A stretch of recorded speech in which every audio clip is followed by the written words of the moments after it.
this then, because let's compare what happened in February when the Vice President J.D. Vance and then Trump ambushed Zelenskyy.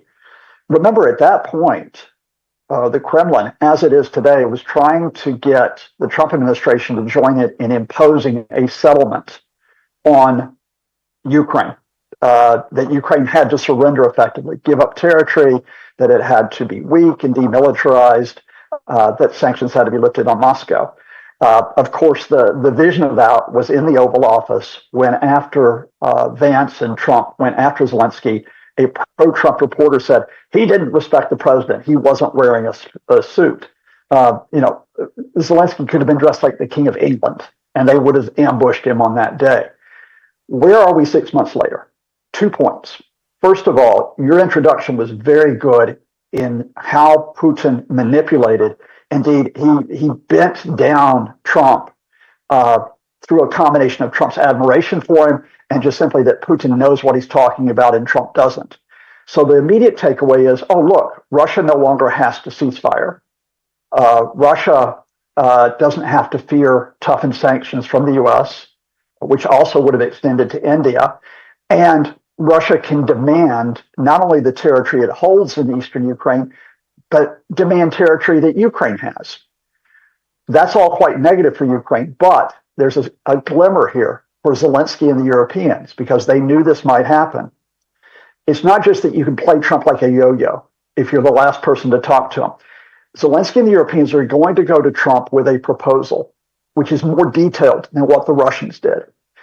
They're going to accept in the near future that Russia occupies part of the east and the south of Ukraine, as well as Crimea. They're going to accept that.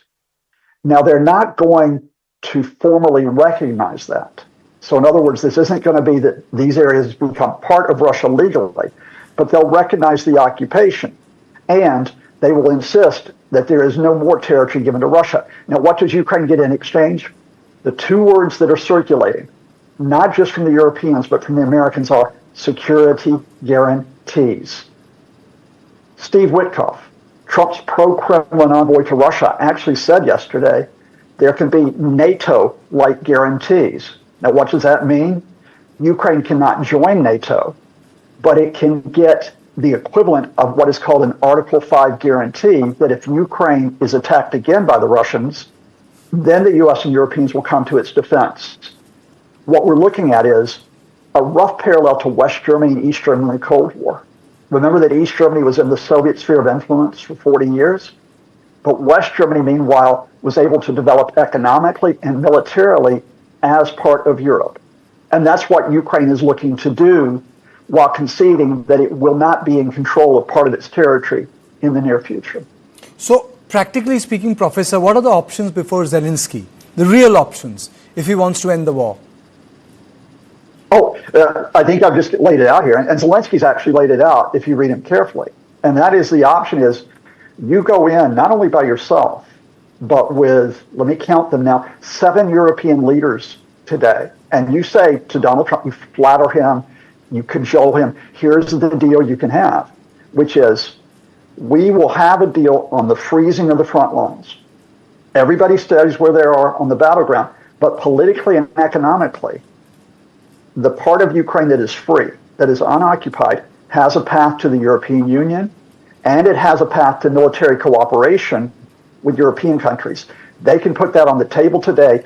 Absolutely. And it does two things. One is, if Putin accepts that, that's actually saving the situation for Ukraine. If Putin doesn't accept it, then you put the onus back on him.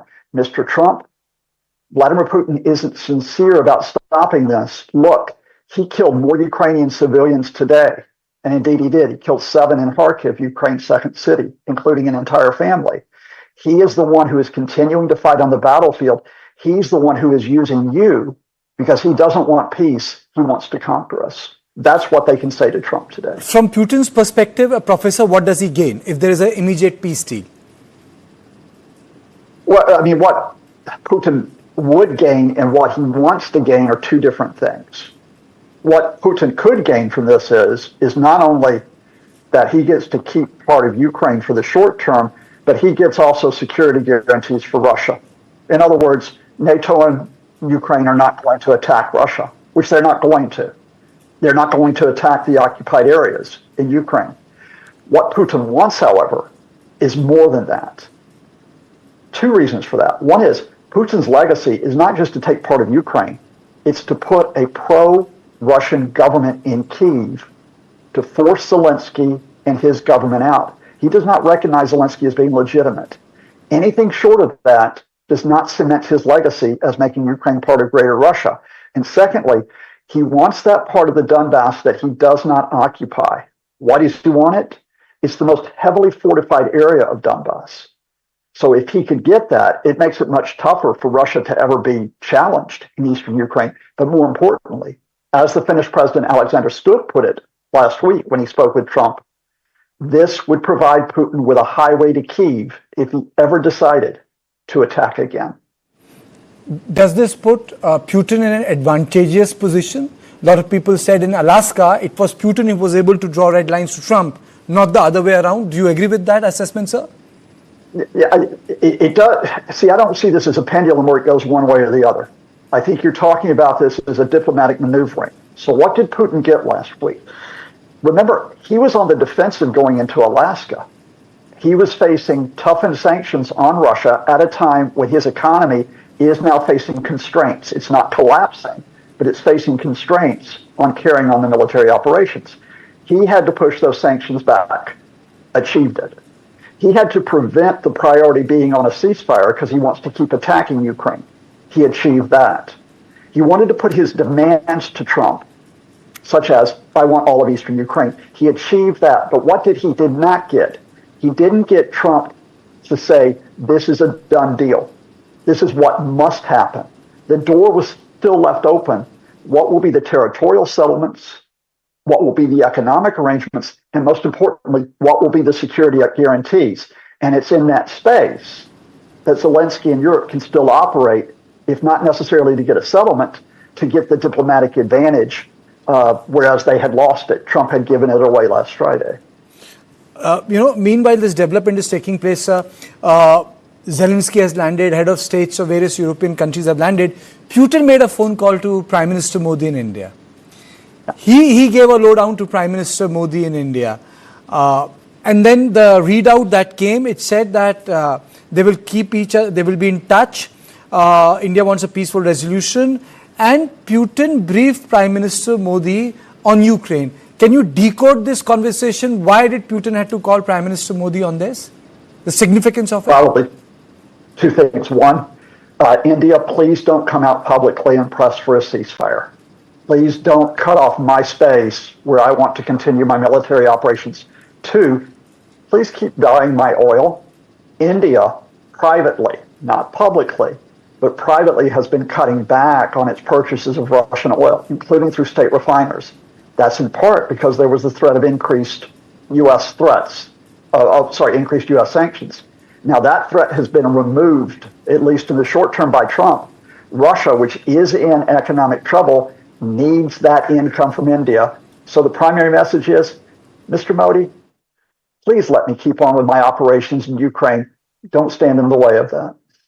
Thank you, Professor Scott Lucas, for joining me. I think it's a very important summit which is going to take place, and we are going to cover it in our live coverage, which is going to start at 10 p.m. tonight. And let me reaffirm that what has happened is that the Putin has been able to draw red lines for the American administration. So right now it's advantage Putin. Right now the Ukraine is in a problem, and as Professor Scott Lucas very rightly pointed out, it can go back to the days when the Germany was divided, and the part which is free can get integrated into the Europe, and the other part will be integrated with the European economy, though the context is different. But yes, that way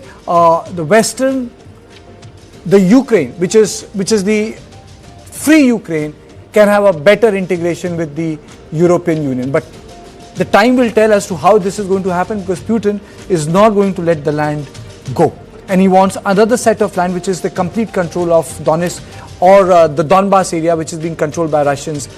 Some say 85% of it. Well, and we will be covering it through the night. So this is all I had on Point today. I will see you tomorrow at the same time. Thank you and good night.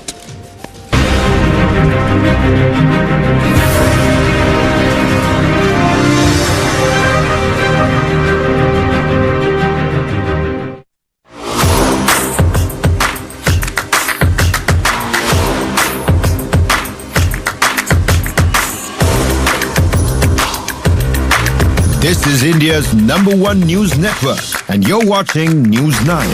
English news as it should be. Associate sponsor, Dyna Premium Beauty Soap. पहली झलक करे खूबसूरत